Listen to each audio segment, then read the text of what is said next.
Welcome to the Salmon Runs YouTube. Enjoy the video.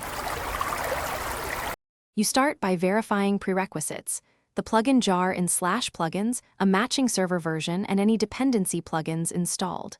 Once done, restart the server to generate config files. Make sure to backup config. IML immediately. Now open config. IML and locate the banned items section so you can add entries. Add item identifiers exactly as the plugin expects. This avoids parsing errors. Finally, save and reload the plugin, so the initial ban list is active and ready for testing. Next, you configure detailed rules. List exact item ID and include metadata or NBT filters to target variants.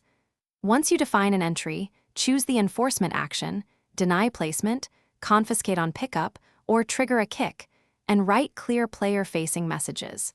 Then scope rules by world, region, or permission nodes to avoid overblocking. Make sure to test each rule on a non-critical account, so you can observe the plugin's behavior and fine-tune NBT or permission exceptions before wide deployment.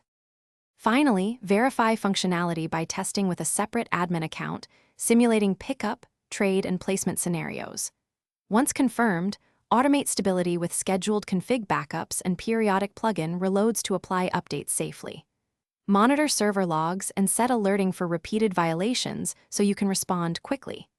If something goes wrong, check plugin logs, YAML indentation, and exact item ID first. Often a stray space or wrong ID prevents bans from applying.